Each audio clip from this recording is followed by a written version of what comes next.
যে নিয়োগ দুর্নীতি এটা তো প্রমাণিত হয়ে গেছে হাইকোর্টে, এবং সুপ্রিম কোর্ট কেন এত বিলম্বিত করছে বুঝতে পারছি না। একদিকে আমাদের জীবন অনিশ্চিত হয়ে যাচ্ছে, আজ 2016 আজ 2024 সাল হতে চললো, কিন্তু এখনো আমরা দুর্নীতির কারণে বঞ্চিত রয়ে গেলাম। এটা আমাদের কাছে এক প্রকার হতাশাজনকও বটে। এই বিষয়টা কেন সুপ্রিম কোর্ট বিলম্বিত করছে আমরা বুঝতে পারছি না। আমরা এটা বিষয়টাতে আমরা খুব হতাশাগ্রস্ত। একদিকে আমরা শুনলাম মহাদেব দুলে, তিনি বলছেন হতাশাজনক, কেন তারা কোনো রকম ভাবে যারা তাকিয়ে রয়েছেন শীর্ষ আদালতের দিকে কেন পিছিয়ে যাচ্ছে মামলা, তারা তার কোনো রকম সূত্র পাচ্ছেন না। আর অন্য দিক থেকে এই নিয়ে যখন আমরা কথা বলেছিলাম বিজেপি নেতা এবং আইনজীবী তরুণজ্যোতি তিওয়ারির সঙ্গে, তিনি একজন আইনজীবী হয়েও বলছেন হতাশাজনক গোটা বিষয়টি। কি বলছেন শুনুন। যারা চাকরিজীবী তাদের কথা ভাবলে হবে না, সাথে বছর পর বছর যারা রোজ জল বৃষ্টিতে রাস্তায় বসে তাদের কথা ভাবুন, যারা আন্দোলন করছে মামলা করে তাদের কথা ভাবুন। এফেক্টেড লোকের সংখ্যা কিন্তু অনেক বেশি। এই বারবার মামলা পিছিয়ে যাওয়া, দেখুন প্রসেসিং এর জন্য পিছিয়ে যাওয়া ফ্যাক্ট, সুপ্রিম কোর্ট বলেছে বাদবাকিদের সুস্থ হবে, এটাও ফ্যাক্ট। কিন্তু এই পিছিয়ে যাওয়ার ফলে মানুষের হচ্ছে এদের প্রবলেম হয়ে যাচ্ছে, মানে টেনশনটা বাড়ছে। ওনার তারিখে খেলাটা বন্ধ করে যদি এদের মামলা চাই হয় তার সুবিধা হওয়া উচিত। আমরা শুনলাম তরুণজ্যোতি তিওয়ারি আইনজীবী এবং বিজেপি নেতা, তিনি বলছেন যে শুধুমাত্র 26,000 চাকরিজীবী যারা এসএসসি মামলার দিকে তাকিয়ে রয়েছেন তাই তো নয়, সেই সঙ্গে যারা এত বছর ধরে রাস্তায় ঝড়ে জলে গ্রীষ্মে শীতে যারা রয়েছেন আন্দোলনরত অবস্থায়, যারা চাকরি প্রার্থী, যারা দীর্ঘদিন ধরে তারা হকের চাকরিটা চাইছেন, তারাই বা কোথায় যাবেন? সবার দিক থেকে ভাবলে এই যে পিছিয়ে যাওয়া, তার মূল কারণ কি, কেনই বা পিছিয়ে যায় আর কেনই বা এভাবে এত দীর্ঘায়িত হয় বিচারের বাণী, তা নিয়ে প্রশ্ন তুলছেন প্রত্যেকে। এই জায়গা থেকে আমরা কথা বলেছিলাম রাজ্য বিজেপির সাধারণ সম্পাদক জগন্নাথ চ্যাটার্জির সঙ্গে, তিনি কি বলেছেন শুনুন। দেখুন, এটা খুবই দুর্ভাগ্যের, বারবার এই ধরনের মামলাগুলি সুপ্রিম কোর্টে যাওয়ার পরেতে কেন মামলার শুনানিগুলি হচ্ছে না, কেন পিছিয়ে যাচ্ছে তা আমরাও বুঝতে পারছি না। কিন্তু এই যে এত সংখ্যক, মানে শুধু 26,000 শিক্ষক শিক্ষিকার চাকরি বাতিল এর বিষয় না, এর মধ্যে যোগ্য অযোগ্য আছে। আমাদের নিশ্চিতভাবে আমাদের ধারণা যে সুপ্রিম কোর্ট এ নিয়ে একটা কনসিডার্ড ভিউ নেবে। এদিকে শুনানি পিছল ওবিসি শংসাপত্র বাতিল মামলারও। 28 ও 29 জানুয়ারি ওবিসি মামলার পরবর্তী শুনানি, যে শুনানি হওয়ার কথা ছিল আজই, সেই শুনানি 28 ও 29 জানুয়ারি ওবিসি মামলার পরবর্তী শুনানির দিন ধার্য। পরপর দুদিন মামলা শুনবে শীর্ষ আদালত। শুনানি পিছল ওবিসি শংসাপত্র বাতিল মামলারও। 28 ও 29 তারিখ ওবিসি মামলার পরবর্তী শুনানি, 28 ও 29 জানুয়ারি এই মামলার পরবর্তী শুনানি। 28 ও 29 অর্থাৎ পরপর দুদিন মামলা শুনবে সুপ্রিম কোর্ট।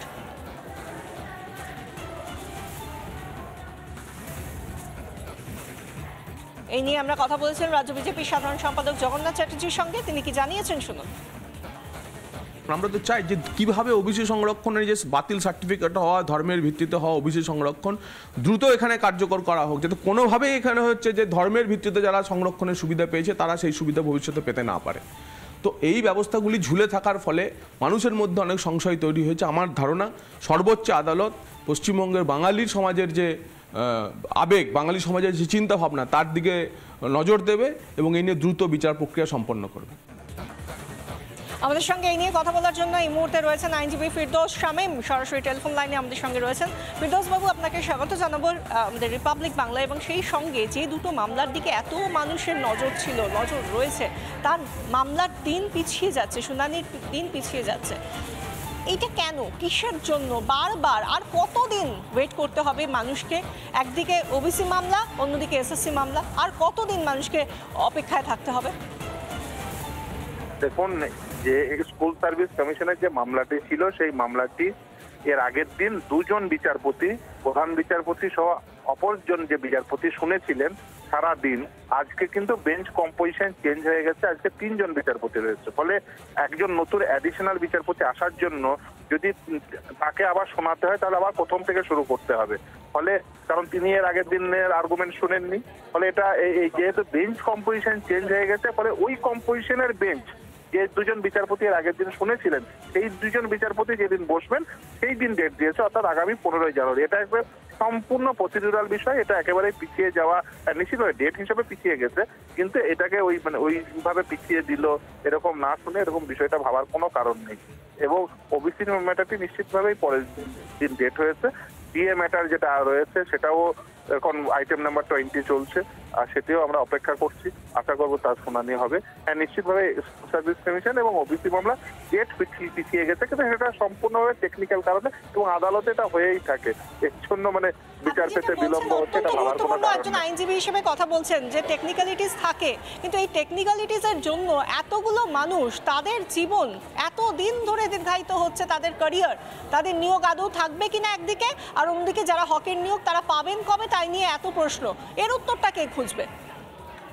একদমই, সেটার জন্যই তো আদালত, সেটার জন্যই তো এই ব্যবস্থাপনা, এবং সেই ব্যবস্থাপনার তো একটি নির্দিষ্ট প্রসিডিউরে চলে। ফলে যেমন ধরুন দুজন বিচারপতি শুনেছেন, আজকে একটা নতুন অ্যাডিশনাল বিচারপতি এসছেন, ফলে তাকে আবার নতুন করে শোনাতে হতো, ফলে এই অ্যাডিশনাল বিচারপতি আবার একই আর্গুমেন্ট সকল দিয়ে দিত, এটা কখনোই কাঙ্ক্ষিত নয়। ফলে খুব স্বাভাবিকভাবে আর 15 তারিখে হবে, এটা এমন খুব একটা পিছিয়ে যাওয়া নয়, এবং আমরা আশা করব, তার কারণ অনেক বেশিরভাগ পক্ষই বলে নিয়েছে, এবার আমরা বলবো, তাহলে আশা করবো শুনানি শেষ হয়ে যাবে এবং আশা করবো অতি দ্রুততার সঙ্গে রায় হবে।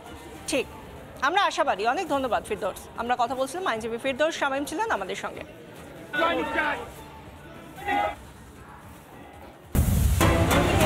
আমরা যে খবরের দিকে নজর রাখবো, আবার বাঘের আতঙ্ক জঙ্গলমহলের বাঁকুড়া, পুরুলিয়া আমরা দেখেছি, সেখানে আমরা দেখেছি যে যেভাবে জঙ্গলমহল মাতিয়েছিল বাঘিনী, কিন্তু এবার আবার সুন্দরবনের মইপিঠ, সেখানে এবার বাঘের আতঙ্ক।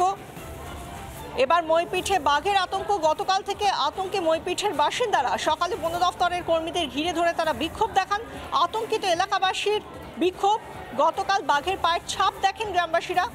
কিশোর মোহনপুর গ্রামে পাওয়া যায় বাঘের পায়ের ছাপ। গ্রাম সংলগ্ন জঙ্গল ঘিরে রেখেছে বন দফতর। আমাদের সঙ্গে এই মুহূর্তে রয়েছেন সরাসরি এই এলাকা থেকেই রয়েছেন আমাদের প্রতিনিধি রাজু। সকাল থেকে যে ছবিগুলো তুমি তুলে ধরছিলে, যে বন দফতরের কর্মীরা তারা লাগাতার চেষ্টা চালিয়ে যাচ্ছেন যাতে মানুষ যে জায়গাগুলোয় থাকেন সেই জায়গাগুলোতে নিরাপত্তা রাখা যায়।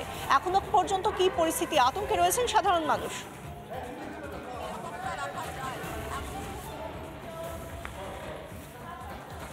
দেখো, তোমাকে জানিয়ে রাখি বিশাখা, একদমই কিন্তু এই যে কুলতলি প্রত্যন্ত এলাকার মইপিঠ এলাকার মানুষজন কিন্তু বাঘের আতঙ্কে আতঙ্কিত। তারা মূলত গত 3 দিন ধরে কিন্তু আতঙ্কের মধ্যে রয়েছে। বন দপ্তরের পক্ষ থেকে ইতিমধ্যে কিন্তু জাল ঘেরার কাজ চলছে এবং তারা মূলত জাল এনে আরও অন্যান্য অত্যাধুনিক জাল দিয়ে তারা মূলত এই যে উত্তর বৈকুণ্ঠপুর এলাকা যে গ্রাম সংলগ্ন যে জঙ্গল রয়েছে তা কিন্তু তারা কিন্তু ঘেরার কাজ করবে।